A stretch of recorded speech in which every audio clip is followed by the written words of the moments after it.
Vamos começar aqui. Preciso agradecer muito Florian Bartunek. A gente já está conversando faz um tempo para ele dar esse tremendo privilégio de falar conosco. A gente até, como um comentário, está se aproximando mais ainda, porque até a filha dele vai falar com a gente daqui a um tempinho. O nosso objetivo aqui, Florian, é ajudar esse nosso grupo que hoje está com mais de 1.600 mulheres. Eu estou fazendo levantamento entre os vários grupos fechados que a gente tem.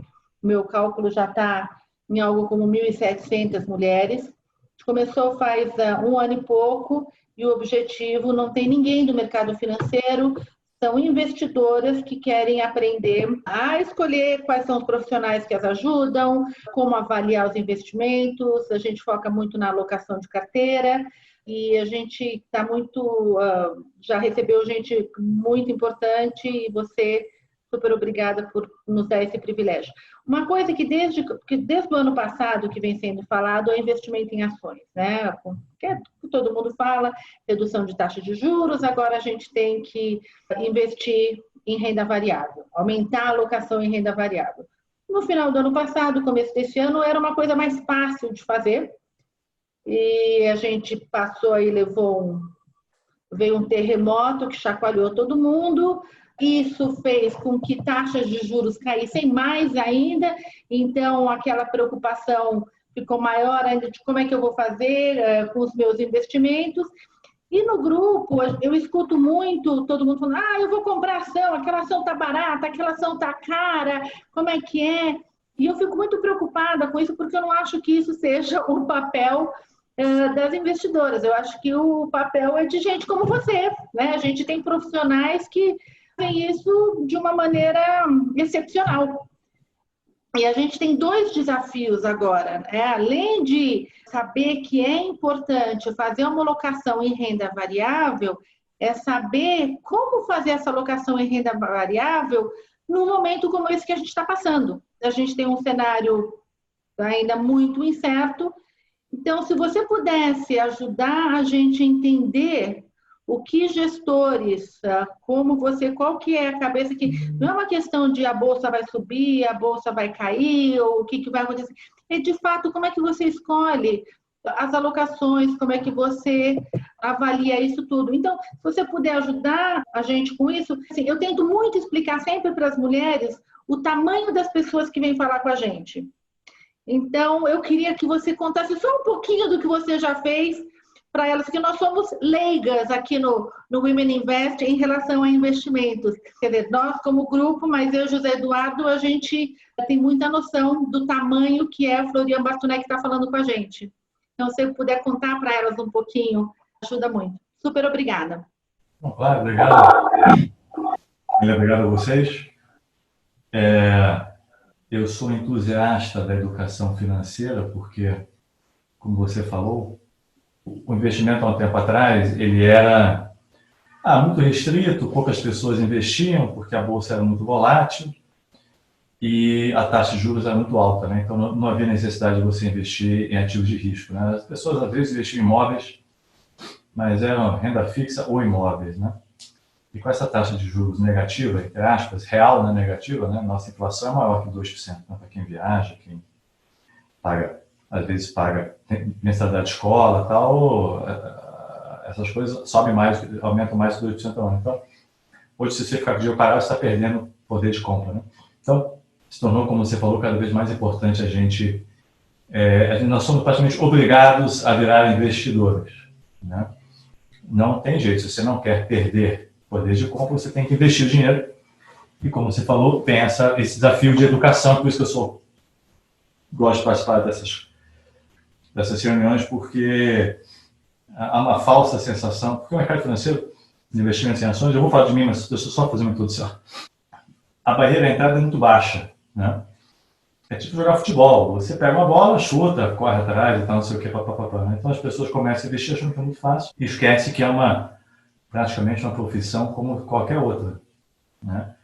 Eu sempre costumo brincar que quando você vai ao médico, se chega no médico e fala assim, eu sou aqui, eu estudei sei lá, lendo os livros, vendo YouTube e tal, não sei o que, você sai correndo do médico, né? Você tem que ter lá uma formação, né? Você entra no avião, o piloto fala assim, não, eu aprendi vendo YouTube, aprendi sozinho, estou aprendendo, você sai correndo do avião. Mas as pessoas investem como se fosse muito fácil fazer.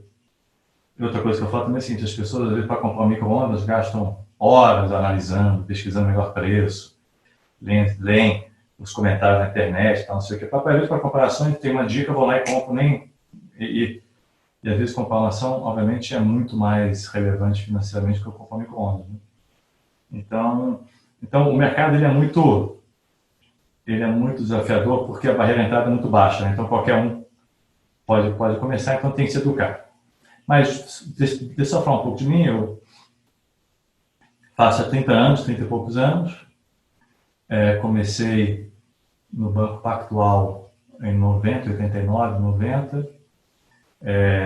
Aí virei sócio, passei a tocar todos os fundos de ações lá e carteiras de ações. Aí em 98 eu saí para montar um family office com o Jorge Paulo Lehmann e com o Marcelo Pérez Betis Cupira. Aí em 2002 nós abrimos para clientes, então que virou a Constellation, e o Jorge Paulo, quer dizer, nós viramos sócios, os executivos viraram sócios majoritários, o Jorge Paulo virou um sócio minoritário. E hoje nós temos acho que 12 bilhões, 13 bilhões de reais sob gestão só em ações.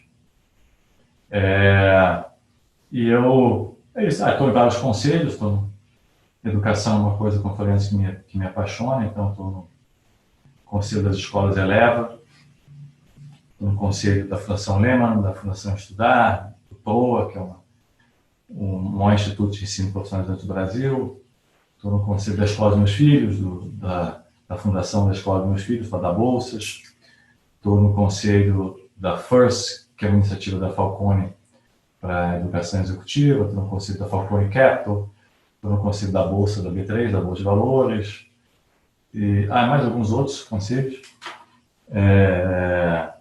Então é isso, a empresa, como eu falei, tem 12, 13 bilhões de reais, focada só em ações, a gente faz isso há muito tempo. A sua questão inicial foi muito interessante, porque devo investir sozinho, eu devo alocar para um terceiro, né? Eu devo terceirizar isso, né? E eu, assim, como eu falei, é o seguinte, eu acho que eu sempre costumo dizer que quando você vai, as pessoas têm nutricionistas, né? As pessoas têm personal trainer, as pessoas têm personal coach, né? Tem instrutor de yoga, né? E às vezes não tem um personal financial advisor, né? Assim, minhas finanças eu viro aqui, falo com um amigo, falo com um parente, não sei o quê, pego uma dica aqui, uma dica ali, né? Eu acho que as pessoas têm nutricionista, personal trainer e tal, por que não tem uma pessoa para ajudar nas finanças também? Que é tão importante quanto os outros aspectos da vida, né? E às vezes, em alguns momentos, até mais importante porque a sua renda, o seu patrimônio. Então, eu concordo com você, acho que vale a pena. Por outro lado, também acho que é possível que o investidor, pessoa física, consiga investir sozinho, de certa maneira, em bolsa, mas tem que ter um plano e tem que encarar isso como um processo de aprendizado, de estudo. Como eu falei, meu filho hoje tem 12 anos, mas quando tinha 6, a gente voltou na escola de tênis do clube. E o professor chamou, tal, não sei o quê, então vamos, você quer aprender a jogar tênis? Eu falei assim, não, eu já sei jogar. Mas como você vai jogar? Não, eu já vi como é que joga. Pega a bola e bate na bola e joga. Não, peraí. Não é assim. Você acha que você sabe, né? Então, bolsa é a mesma coisa. Não sei. Você escolhe a empresa, vai lá na bolsa e compra. Vai lá numa corretora, XP, BTG, qualquer um desses, e vai lá e compra. É fácil. Pô, eu sei investir em bolsa, né?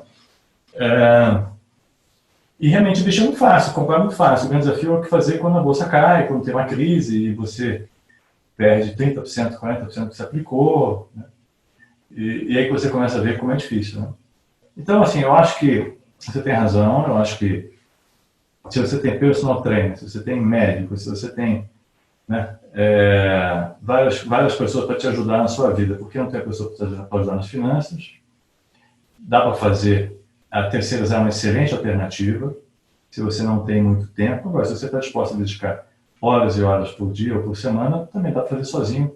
Eu geralmente costumo recomendar, se você quer fazer sozinho, faça sozinho junto com o gestor também, então não faça tudo sozinho, você também aprendendo. Eu também costumo dizer assim, o Federer, deve treinar umas 6 horas por dia, né? 7 horas por dia tênis. Então, assim, não sou eu que digo assim, vou fazer 2 horas de aula de tênis por semana, jogar no final de semana que eu vou jogar também contra o Federer. Então, a gente trabalha, sei lá, 10, 12 horas por dia para achar as melhores companhias, melhores empresas. É possível fazer isso em 2 horas por semana, em vez de 12 por dia? É possível, mas a chance de sucesso é menor. Né? Então, se você não está disposto a encarar o investimento como uma coisa que séria, para estudar 2, 3 horas por dia, é melhor realmente terceirizar. Então, mas, dito isso, eu acho que a gente está no começo de um processo no Brasil de que algumas pessoas chamam de financial deepening, né? Que as pessoas terem que entender melhor e conhecer melhor os seus investimentos. Porque antigamente, como eu falei, você deixar no CDI ou na renda fixa, às vezes você diz assim, puxa, deixei no banco que me cobrava uma taxa absurda, perdi dinheiro, tal, não sei o quê. Né? Mas era isso. Então, ao invés de ganhar 14 anos, você ganhava 13. Hoje em dia, se você errar, você perde dinheiro. Você, como eu falei, se você ficar parado, você está perdendo. Né? Então, um pouco isso, assim, como introdução. A gente também, só para terminar, a gente na Constellation também tem como eu tenho na pessoa física, na empresa a gente também tem uma preocupação grande com educação. Então, a gente tem a maior competição de casos de investimento na América Latina para jovens universitários. No ano passado, a final foi em Harvard, o time brasileiro contra o time americano, chama Constellation Challenge. A gente tem um canal no YouTube chamado Constellation University, que tem um curso gratuito de investimento em ações, dado pelos jovens da empresa, grátis, a gente não ganha nada com isso. Teve acho que 2 milhões de views. A gente tem, a minha filha agora que você comentou, tem uma série de entrevistas com o Jorge Paulo que são interessantes, são legais de ouvir. E tal, também teve 1,5 milhão, 1,6 milhão views.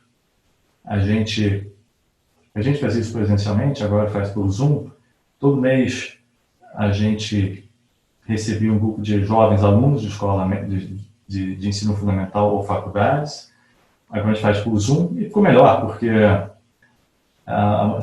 toda semana, tudo mês, mas sexta agora eu tenho, vai ter um pessoal do Recife, vai ter um pessoal de Mato Grosso e um pessoal de São Paulo, de ensino fundamental, de escola mesmo. Né? Então a gente tem uma preocupação grande, como eu falei, assim, de passar esse conhecimento para os jovens. Temos iniciativa de mulheres que estão um pouco devagar, mas a gente tem feito, a gente criou um grupo para fomentar, porque a gente descobriu uma coisa que é óbvia, mas para um homem é um pouco mais difícil, leva tempo para aprender que eu tenho amigos, só fazendo um parênteses, tem amigo meu que toca um dos maiores projetos de ensino, está fazendo o maior projeto de ensino de música do Brasil, chama Projeto Guri, e ele também é coordenador, maestro, mas é basicamente coordenador da Orquestra Sinfônica Jovem do Estado de São Paulo. E ele é muito criticado por ter poucas mulheres na orquestra. Né? Ele fala assim, Florian, as pessoas me criticam, eu entendo, claro, eu entendo isso. Mas, poxa, eu tenho um problema, porque o meu processo de seleção, ele é o seguinte, as pessoas vêm, os candidatos da orquestra vêm, tem um biombo, tem um tapete, né, para você nem saber se tem que estar de salto ou não está de salto. Então, eu não sei se é homem, mulher, branco, negro, jovem ou mais idoso. Eu não sei nada. Eu só escuto a música que a pessoa está tocando. Então, não tenho a menor ideia. Pode ser um menino de 16 anos, uma moça de 25, 30, 40, não sei. E a gente descobriu que, na verdade, o problema é que o funil tinha muito mais homens que mulheres. Então, a gente está fazendo um projeto nas escolas de mostrar para as meninas que é possível seguir uma carreira de música e tal, não sei o que. Então, na Constellation, a gente tem esse desafio também, que é como é que eu consigo convencer as jovens nas escolas de que dá para seguir uma carreira no mercado financeiro. O mercado financeiro não é não sei se alguém assistiu aquele filme O Lobo de Wall Street, né? Mas o mercado financeiro não é aquilo no Brasil, né? Em São Paulo, pelo menos, e tal, né? É São Paulo, basicamente. Então, enfim, sou entusiasta dessa pauta e até acho que as mulheres e os homens como investidores têm características distintas. Né?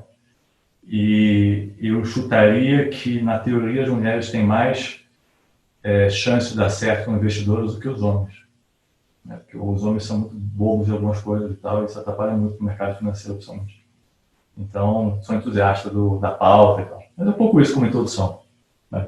Tá, obrigada. Então, a gente está descobrindo isso. Em relação às mulheres, a gente tem mulheres, é uma coisa bem interessante, aconteceu de a grande maioria ser de uma faixa etária de 45 anos para cima. Por que eu comento isso? Porque são mulheres profissionais, têm várias profissões, várias áreas, que já têm uma maturidade em relação à responsabilidade do cuidado com a sua carteira. Uhum. Então, é essa a grande... E daí, nesse momento, a mulher sim, ela é mais disciplinada. Quando a gente tem... É muito interessante quando a gente tem os encontros presenciais, o primeiro até que a gente fez, de levar caderno, de levar caneta e anotar tudo. Então, é uma seriedade e a vontade... As mulheres que estão no nosso grupo não estão aqui porque querem fazer mais uma coisa no dia a dia. Estão no grupo porque valorizam a importância do aprender sobre investimentos. Uhum. E daí faz com que a gente tenha um grupo de mulheres bastante disciplinadas. Falando especificamente sobre o tema de ações, durante muitos anos, eu representei uma gestora norte-americana de ações, do Ron Barron, uma gestora de 30 bi de dólar, que para Estados Unidos não é nada muito expressivo. E por que eu estou falando disso? Porque eu ia muito lá. E eu ficava encantada com os analistas, com o trabalho que eles faziam, com a disciplina de alocação de carteira. Então, sempre que eu vejo alguém falando em investir em ações, eu vou para este cenário. Daí também passei um tempo na Apex, numa parceria com eles, que a gente tinha aqui o fundo, o feeder do fundo lá de fora. Então, eu respeito muito o trabalho que gestores como vocês fazem. E é isso que eu tento passar para as mulheres do nosso grupo. É a profundidade daquilo que a gente está fazendo, o acesso a informações, ao momento de entrar, que investir em ação é, de fato, comprar um pedaço de uma empresa. Então, era nesse... E daí ontem eu também resolvi puxar o assunto da gestão ativa e gestão passiva. Então, eu acho assim, a gente fala e a gente vai em alguns momentos falar, eu vou explicar mais para frente para elas, numa outra ocasião, sobre gestão passiva, mas então eu queria que elas olhassem assim, isso aqui é uma gestão passiva. Quando a gente coloca dinheiro num fundo de ações, desculpa, a gestão ativa, a gente coloca dinheiro num fundo de ações, tem uma equipe assim. Então, é este mundo que eu queria que se você pudesse trazer para a gente e, obviamente, falar do cenário atual. Por favor. Claro, o que acontece é o seguinte, as empresas, elas mudam, né? Elas mudam ou porque as pessoas das empresas mudam, né? Às vezes você tem uma saída de um presidente, às vezes você tem o controlador, ele morre, como aconteceu com o Flávio Rocha, o seu Evaldo Rocha na semana passada. Às vezes a empresa é vendida por uma outra companhia, né? Então, como aconteceu com o Banesco para o Santander, por exemplo, né? Como aconteceu com a Qualicorp para a Rede D'Or. Às vezes as empresas sofrem nova competição, né? Então você tem, os taxistas eram dominantes e apareceu o Uber de repente, né? Os bancos comerciais eram dominantes e de repente aparece uma XP, né? Então, como as empresas mudam, sei lá, a Ambev era quase que monopolista em cerveja, aparece uma Heineken no Brasil e começa a crescer mais, fazer um trabalho melhor e tal, né?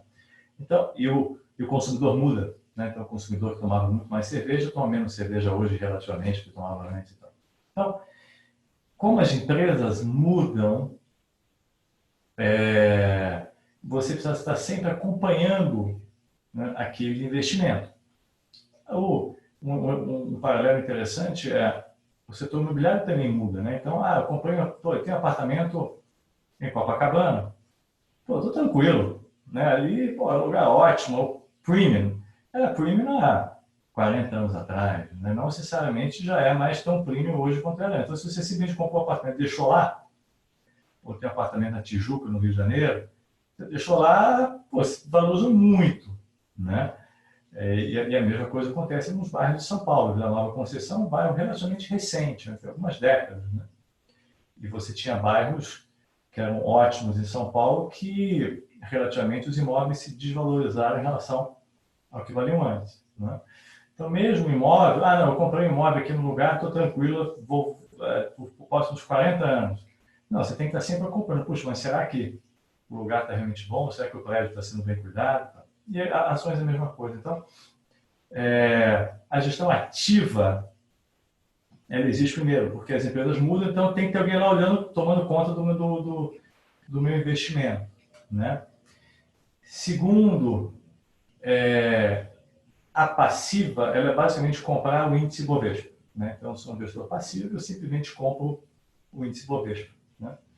A gestão e o índice Bovespa, ele é composto por tamanho das empresas, liquidez. Então, tem lá CSN, Vale do Rio Doce, Banco do Brasil, né? Petrobras. Então, e ele não necessariamente reflete o que está acontecendo na nova economia brasileira, né? Então, empresas como XP, que eu comentei, empresas como PagSeguro, Stone, que é uma empresa de meio de pagamento, né? Que são, assim, vamos dizer assim, a Mercado Livre, né? Que é a líder de varejo eletrônico, comércio eletrônico na América Latina. Essas empresas nem estão no Ibovespa, né? Vivara, que é líder em venda de joias, não está no Ibovespa, né? E Arezzo, né, de sapato, tá? Então, a gestão ativa, você está comprando no Brasil, hoje até você está comprando no Brasil antigo, né? O gestor ativo, por exemplo, no nosso caso, nossas carteiras, a gente tem XP, Stone, Vivara, Arezzo, essas companhias que eu comentei, lojas Renner, tá? Algumas delas como eu falei, nem estão no Bovespa. Então, o gestor ativo, ele potencialmente consegue montar uma carteira muito mais interessante, mais moderna, além do que eu falei antes, que é o monitoramento, né? Então, e o Brasil é um país que essas coisas mudam muito, né? Então, empresas que eram boas ficam menos boas, né? Então, a gente, por exemplo, nunca teve JBS, né? E quando teve todo o escândalo da JBS, quem tinha JBS ou quem tinha um fundo passivo, que tinha JBS que estava no índice, né? Fundo passivo, ele simplesmente compra as ações que estão no índice Bovespa, nos pesos, nas proporções do índice, sofreu muito. A gente não tinha, né? A gente não tinha Petrobras, quando teve uma questão que o petróleo despencou, ficou até negativo e tal, por conta do, entre aspas, complô da Arábia Saudita com a Rússia. Então, eu acho que a gestão ativa, ela é importante para ela fazer esse acompanhamento das empresas para você, né? A gente gasta até mais tempo acompanhando empresas que a gente já tem do que falando com concorrentes, falando com clientes, fornecedores, do que olhando empresas novas, né?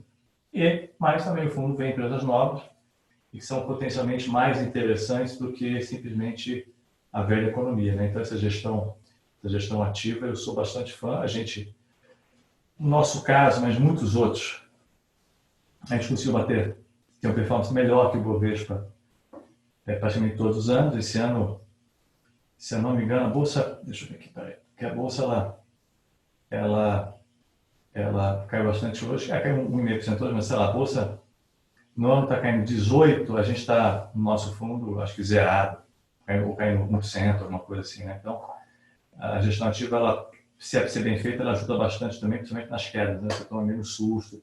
No ano passado, a gente subiu, a gente subiu mais que a Bolsa, e esse ano a gente está caindo menos que a Bolsa, né? Então, e desculpa te falar, e daí sim também sabendo já se posicionar para oportunidades que podem aparecer?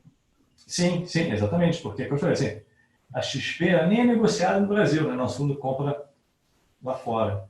Então, o investidor pessoa física nem tem acesso a XP aqui no Brasil, né? E a XP está subindo, sei lá, esse mês está subindo 50%, né?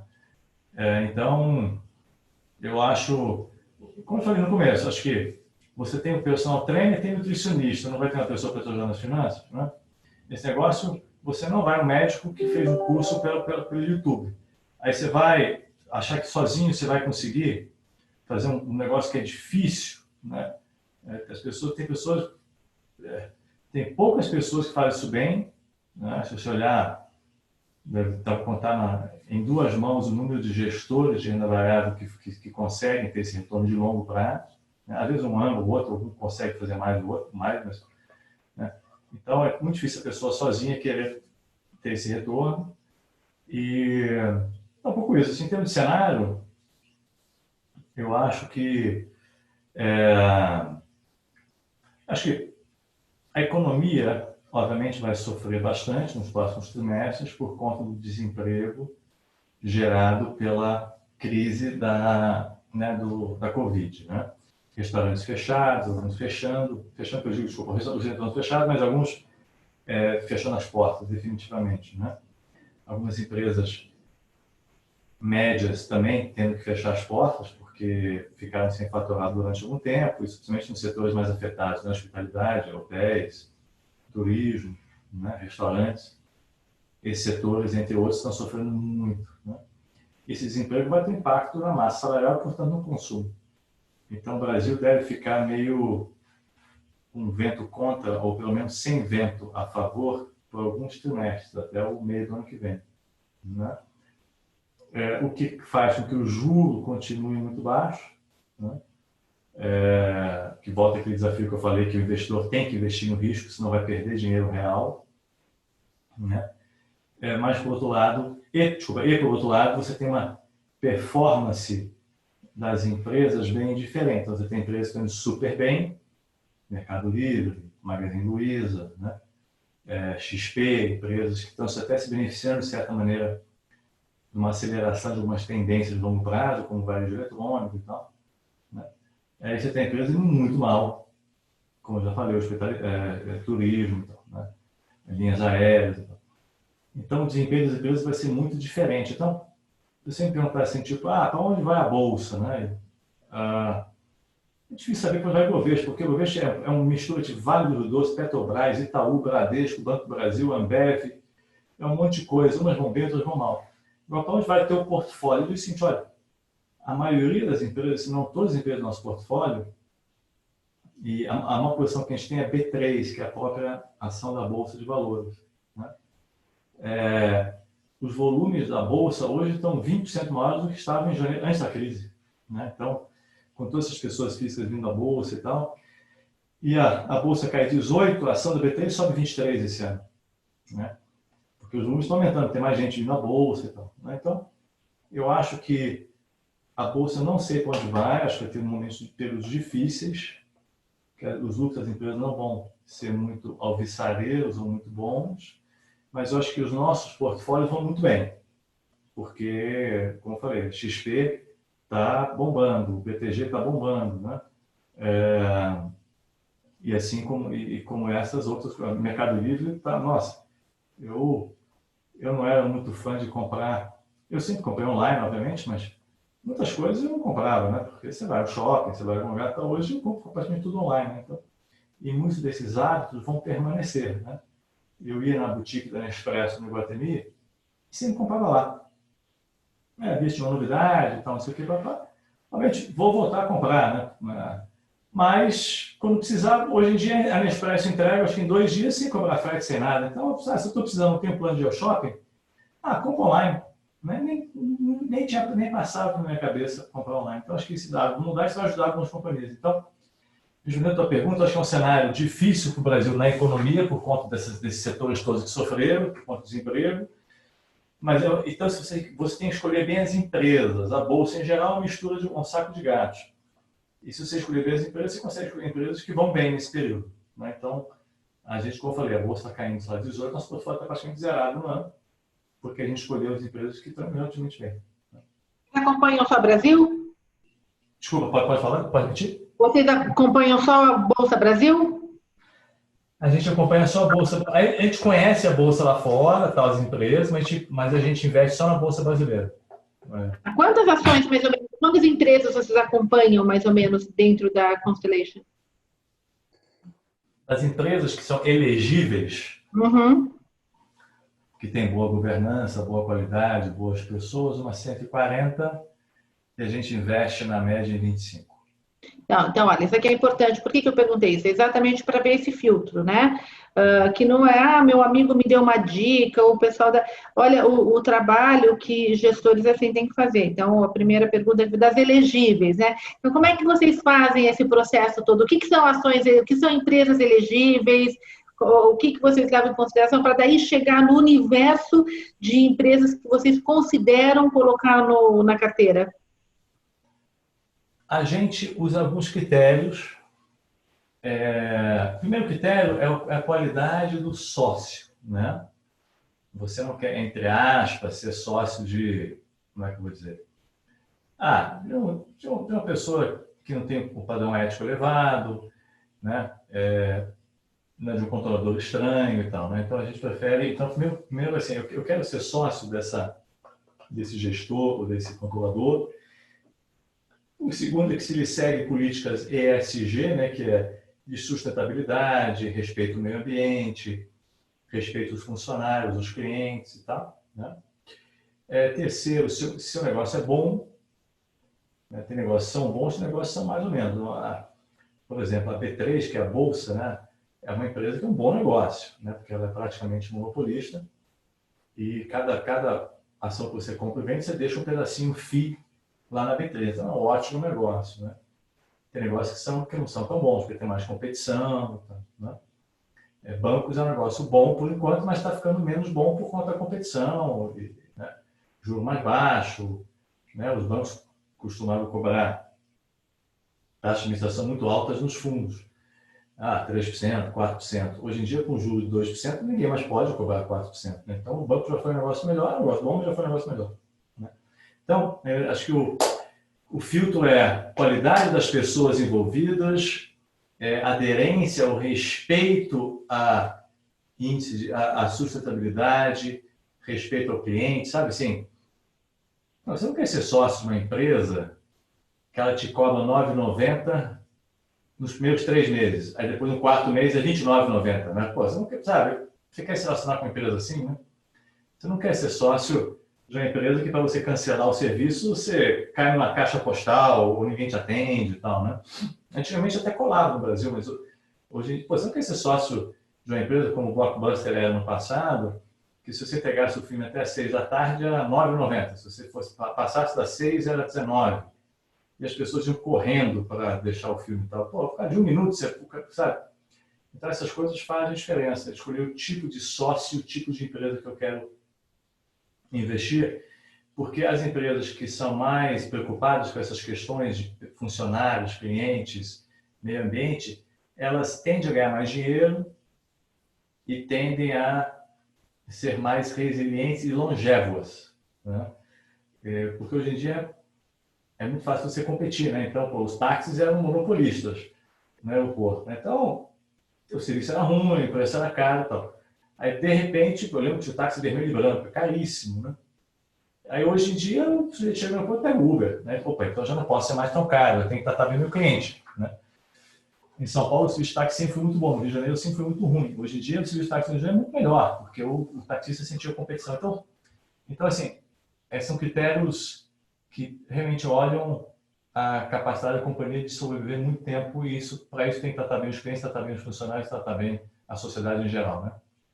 Florian, aqui justamente depois de a gente conversar com muita gente, trocar ideias, a gente nota que existem ainda algumas idiosincrasias no mercado, gente que tem os seus hábitos e que às vezes acaba não seguindo exatamente uma lógica processual, e eu acho que a grande vantagem, a grande virtude da maioria das gestoras boas, das gestoras competentes, é aliarem pessoas de primeira linha com processos bastante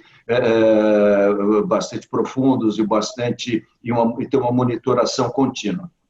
A gente ouviu muito nesses últimos dias, né, o mercado voltando, as pessoas até de alguma forma surpresas com a volta de mercado e às vezes dizendo, olha, embora não seja a ação mais adequada para esse momento, dada a mudança do cenário, dado isso tudo, eu não gosto de vender a ação ainda com prejuízo, deixa ela se recuperar, deixa ela voltar para o 0 a 0, aí sim eu saio, eu quero trocar daqui a pouco, não quero mudar agora. Como é que vocês, dentro da Constellation, processualmente, né, analisam mudanças de cenários, posições que, digamos, até o começo do ano eram posições que faziam sentido e que agora, olhando para frente, a gente sabe que elas não vão ter os mesmos resultados, pelo menos no mesmo prazo, no médio prazo, como teriam para trás, redução das posições, um valor médio, uma desacumulação, aí, ou uma venda parcial. Como é que vocês costumam tratar mudanças de cenários graves e bastante abruptos como esse? Como é que vocês costumam tomar decisões de investimento olhando para frente? É uma boa pergunta. Porque você tem dois motivos pelos quais as ações podem cair. Você tem um motivo que é da empresa, né? A empresa está passando por algum problema, e você tem, eventualmente, a ação cai porque você tem uma crise macro no Brasil, né? Covid ou alguma coisa, né? Se a ação está caindo porque é um problema da companhia, aí você tem que rever a posição, né? Então, sei lá, eu comprei um apartamento. O apartamento, ele está se desvalorizando. Ele está se desvalorizando porque, sei lá, o prédio teve um vazamento, ou o prédio ficou ruim, porque, sei lá, botaram uma feira na rua, tá? Opa, peraí, é um problema lá no... Pô, será que eu tenho que mudar de ideia em relação ao apartamento? Agora, se eu tenho um apartamento que se desvalorizou porque teve uma crise nos Estados Unidos, ou teve uma crise do Brexit, né? E tal, eu não vou vender, não teve nada, pô, não teve um problema com o meu imóvel, com o meu bem, né? Então, se você tem ações, sei lá, você tem ação de uma companhia, a ação caiu, mas é porque tem a crise da Covid, tem isso aqui, você, estou tranquilo, não muda a história da empresa, talvez no curto prazo ela sofra um pouco, né? Porque os mercados vão ficar um pouco mais voláteis, mais assustados, mas a empresa vai bem e estou lá, estou feliz com ela, né?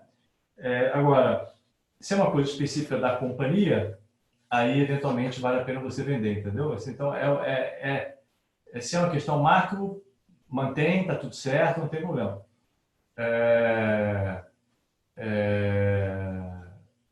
Entendeu? Então, eu acho que é meio por aí, entendeu?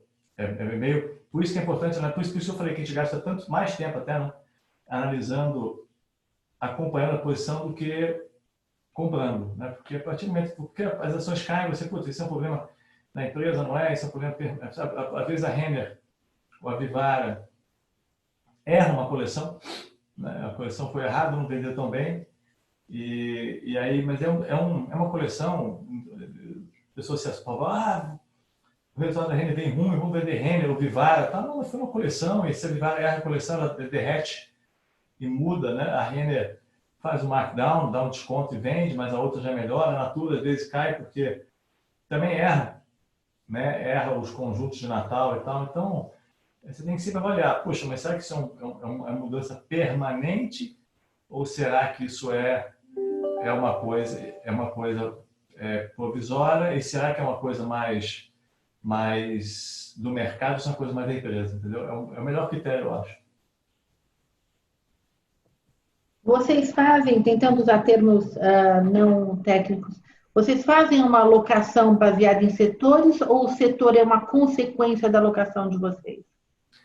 Não, é uma consequência, mas a gente sempre olha, né? Para a gente não acabar numa armadilha de você. Eu gosto da empresa, eu gosto da Renner, eu gosto da Vivara, eu gosto da Arezzo, eu gosto da Centauro, eu gosto da Guararapes, que é Riachuelo, eu gosto da C&A, eu gosto do Pão de Açúcar.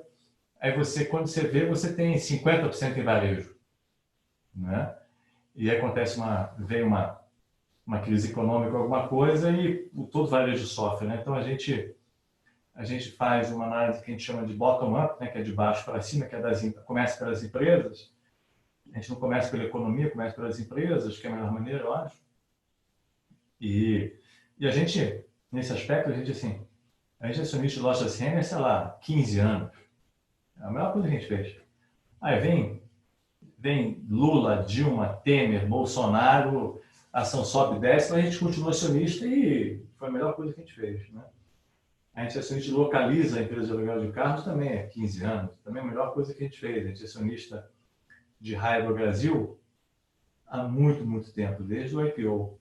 E nada realmente mudou muito para pior na Raia do Brasil. O que teve foi crise do Brexit, crise do não sei o quê, crise do impeachment da Dilma, crise do Temer, crise do Joesley na garagem com o Temer, a bolsa cai, crise do Covid, que é sério, obviamente, a bolsa cai e tal, mas se você olhar, a Localiza vai ficando cada vez mais forte, a Raia do Brasil fica cada vez mais forte, a Renner fica cada vez mais forte.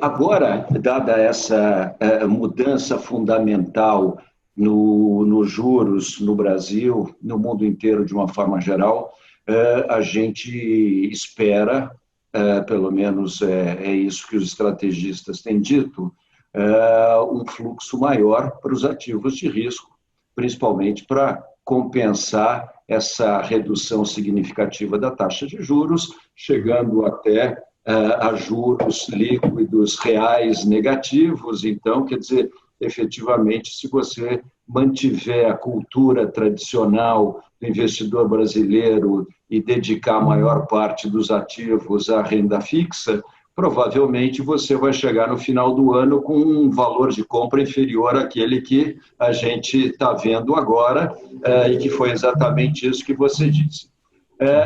Esse ponto muda, de alguma forma, os critérios de avaliação das ações. O que eu quero dizer com isso? As ações que eventualmente não eram consideradas baratas por múltiplos ou por fatores históricos até agora, dado esse novo cenário macroeconômico, começam a ficar baratas, ou vocês começam a analisar a possibilidade de entrar no universo ou ajustar os indicadores que vocês usam por conta desse fato? Como é que vocês estão vendo isso? É o seguinte, eu acho que uma ação, ela se compara muito. Quer dizer, quando você faz um investimento, você tem que comparar se ele é interessante com alguma coisa, né? Então, se o retorno do investimento é 10% e o juro é 15%, como já foi, não vale a pena, né? Se o retorno do investimento é 8%, mas o juro é 2%, como é agora, opa, 8% é muito legal, 4 vezes o CDI, né? Então, eu acho que com essa taxa de juros baixa, como eu falei, real negativa, eu acho que as ações ficam mais interessantes. Dá para pagar um pouco mais caro pelas ações, porque eu acho que isso vale para imóveis, né? É mais barato você pagar a prestação do apartamento no crédito imobiliário do que você pagar aluguel, né? E isso acho que vai valer para alguns ativos reais também. As pessoas dizem, pô, já que meu dinheiro não está rendendo nada, eu vou comprar um ativo real, porque eu prefiro ter dinheiro em terras do que ter dinheiro na renda fixa, porque a renda fixa não rende nada, mesmo terra pelo menos tem um rendimento e tal, né? Então eu acho que assim muda, o juro baixo muda a forma de avaliar, eu acho que muda o interesse das pessoas pelos ativos, e é isso que, como você falou, é isso que está fazendo ter um pouco essa dicotomia, ou até o paradoxo, dizer assim, poxa, mas a economia não está indo bem, nós estamos indo numa crise, confusão política, e a bolsa só sobe, né? A bolsa sobe porque as pessoas estão falando assim, olha, eu prefiro ter, sabe, você tem ações de banco, que o dividendo, né, dá 6% ao ano. São 3 CDIs.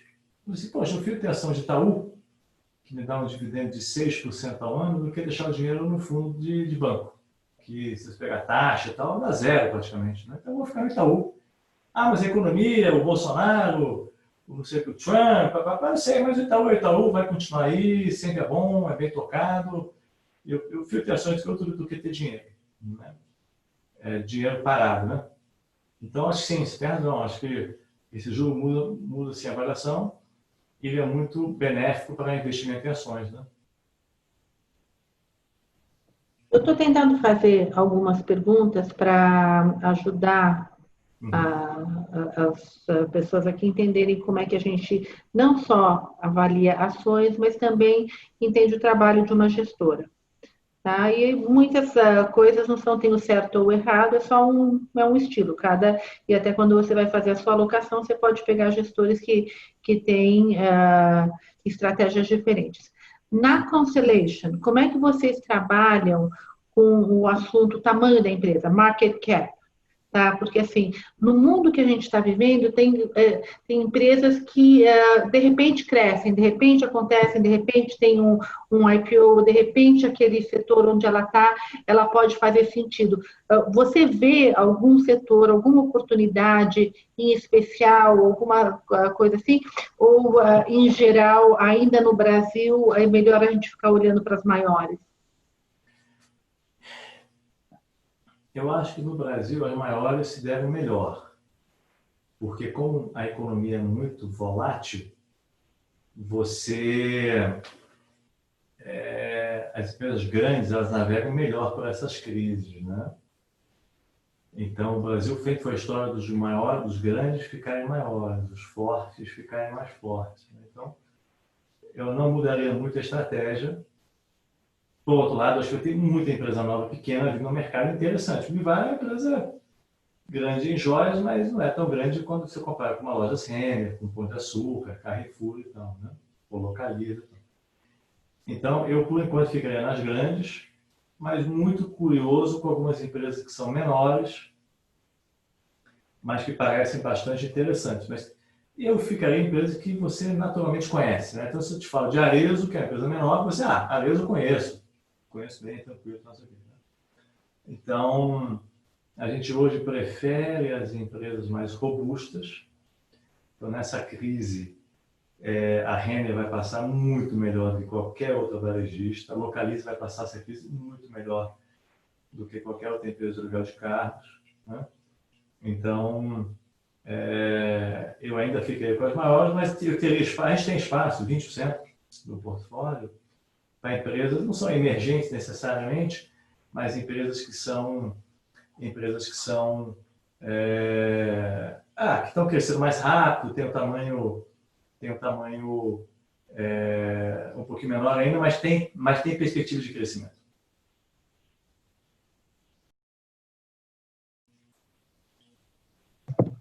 Oi, desculpa, sem querer eu até tinha te calado. Eu não sei se alguém aqui quer fazer perguntas, enfim, podem escrever e me mandar perguntas.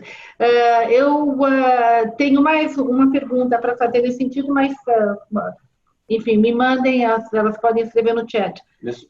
Posso perguntar? Não, eu vou perguntar primeiro, agora eu... E a gente sabe, com esse negócio da pandemia e tal, o setor de tecnologia, ou biotecnologia, foi uma coisa que ficou mais evidente ainda do que já estava sendo no mundo todo. Aqui no Brasil, a gente está mais restrito em relação a essas oportunidades. Você consegue falar para a gente nomes que estão se beneficiando dessa mudança que aconteceu? Assim, acho que quem está se beneficiando e você pode ver isso no teu dia a dia mesmo, tá? Como eu falei, comércio eletrônico, né, aumentaram muito as vendas, segurança da informação, né, porque as pessoas estão em casa, as empresas estão voltando mais remotas, né? Que mais? Segurança da informação, e-commerce. Eu acho que com esse juro baixo, como a gente vem conversando, empresas como XP, BTG, se beneficiam porque os investidores estão fugindo dos grandes bancos para essas companhias menores, né? Que mais? A empresa na nuvem, né? Porque novamente, quando você está na nuvem é tudo mais rápido, mais fácil, né? Empresas de software, TOTOS, por exemplo, Lynx, né? São basicamente essas, né? Assim, basta você olhar assim, putz, você tem umas empresas que você parou de usar, então, infelizmente, você parou de...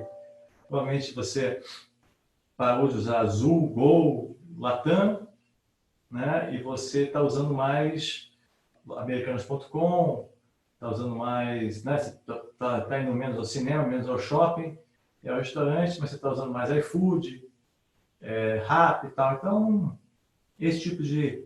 E já é um tendência, sei lá, cartão de crédito, né? Stone, PagSeguro, esse tipo... Eu já não gostava de pagar com dinheiro, porque é sujo, você recebe troco, às vezes você recebe moeda. O que você faz com moeda hoje em dia, né? E eu acho que essa tendência da... eu vou chamar de sanitário, né, da questão da doença, mas cada vez menos as pessoas vão querer mexer com dinheiro, né?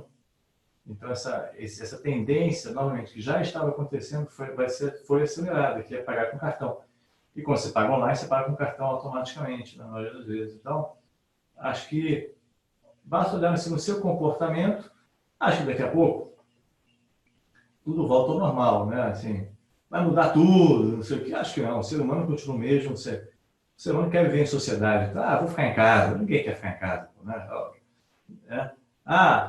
É bom, não preciso mais viajar, faço tudo por Zoom. As pessoas gostam de ir para Nova York, faz uma reunião aqui, uma reunião ali, passa numa farmácia, faz uma compra e tal, não sei o que, né?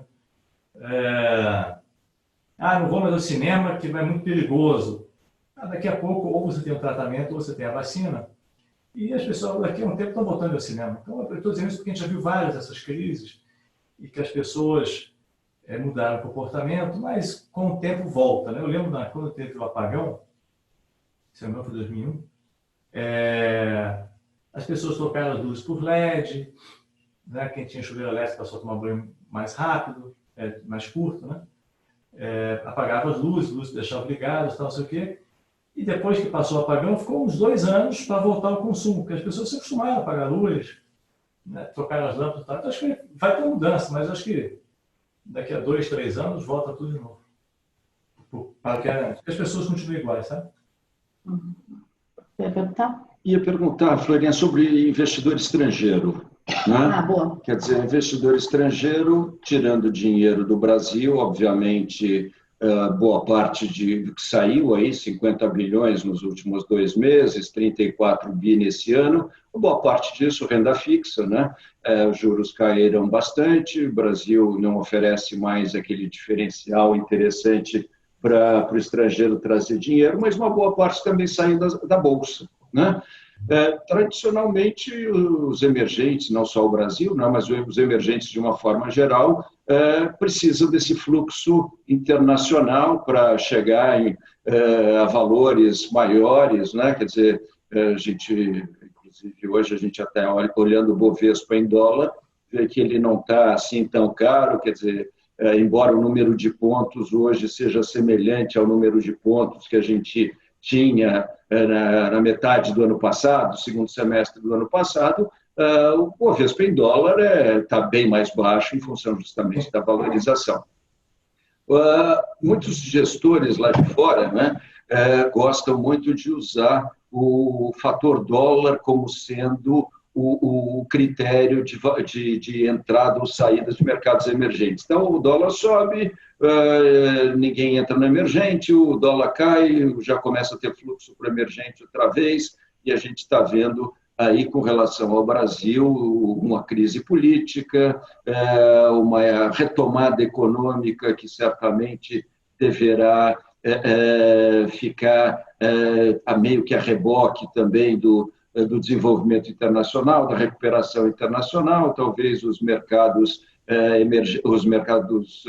desenvolvidos tenham uma atração maior nessa saída, e nessa hora o estrangeiro dificilmente vem para o Brasil, né? Como é que você está vendo essa situação de ter que conviver agora com as ações sem o apoio dos emergentes, sem os apoios dos estrangeiros, sem o apoio daquele capital que entra comprando tudo e que, quando a gente vê saindo, sai de tudo, mas quando entra comprando tudo também e bota os números lá nas alturas. Esse é um vetor para cima que vai faltar nos próximos meses ou trimestres, não é isso? Você concorda? Olha, o brasileiro, quer dizer, desculpa, o estrangeiro, na verdade, as notícias que ele está recebendo do Brasil são muito ruins, né? Muito ruído ambiental, pelo menos o ruído que ele recebe, né? A forma como a questão da doença tem sido tratada, né? Então, o estrangeiro está muito assustado com o Brasil, né?